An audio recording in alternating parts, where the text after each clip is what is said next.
You're young, 18 years old, your libido is through the roof, you've reached adulthood, and you feel like you own the world, like you can do anything.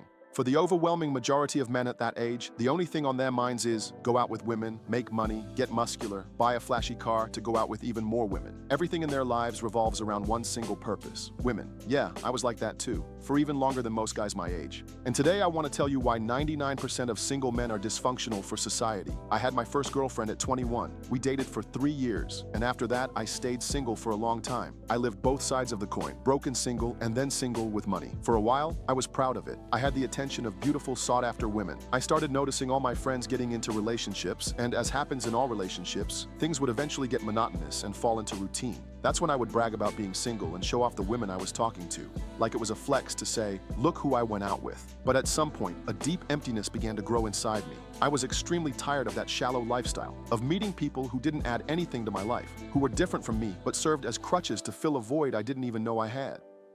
I started seeing that my friends in relationships didn't experience the emotional highs I did, the excitement of going out with a different woman every weekend. Their lives were stable. They usually stayed home on weekends, went out for dinner, or met up with other couples. I realized I was naturally starting to get excluded. I didn't fit into that type of environment anymore, and that emptiness kept growing. It became clear to me how incredible the companionship was among friends in solid relationships. Meanwhile, I would get home after a date thinking, just another pointless date, with the same small talk, introductions, what do you do, goals, and so on.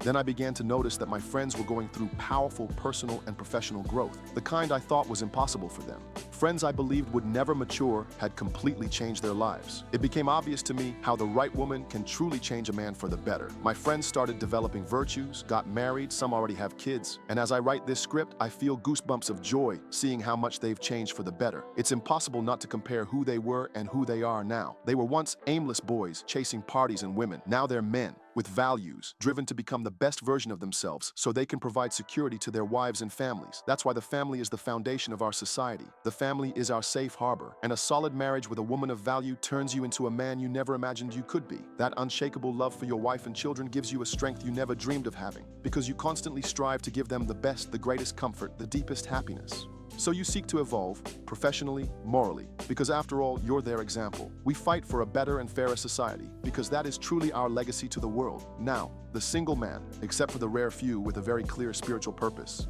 99% become selfish. They only think about themselves, and it's clear they don't have the same bravery, courage, fire in the eyes, or purpose that a married man has. Single men usually say things like, why get married and have kids? Marriage will ruin my life. If I divorce, my ex-wife will take everything I built, or having kids takes away my freedom. A wife and kids only bring stress and expenses. And yes, all of that is true. Having a wife and children will stress you out. You'll spend more money. You'll lose your personal freedom. Your life will revolve around them. But unfortunately, these are weak arguments, coming from boys who can't see that marriage and family are the strongest foundation you'll ever have. Yes, you'll give a lot, but you'll feel a kind of love you've never felt before. You'll reach levels you never imagined were possible. You'll realize how fragile you are when you see your child's first Father's Day performance at school. But you'll also discover a love, a courage, and a purpose you never dreamed of having. Knowing that you have the right woman by your side, no matter what happens, brings a real sense of peace and love. Life is fleeting. Only God knows how much time we have on this earth. Living only for yourself is shallow. Our true legacy is the values we pass on to our children. Maybe you don't even know your great-great-grandfather's name, but he passed knowledge to your great-grandfather, who passed it to your grandfather, then to your father, and now to you. And if even after all of this, you still think it's better to stay single, that's okay. That's the free will God gave us, and I respect that. But at some point, you'll probably feel an enormous emptiness inside you. And when that moment comes, it might already be too late. So my friendly advice to you is this. Try to understand what drives you to think that way. Maybe you have unconscious trauma you're not even aware of.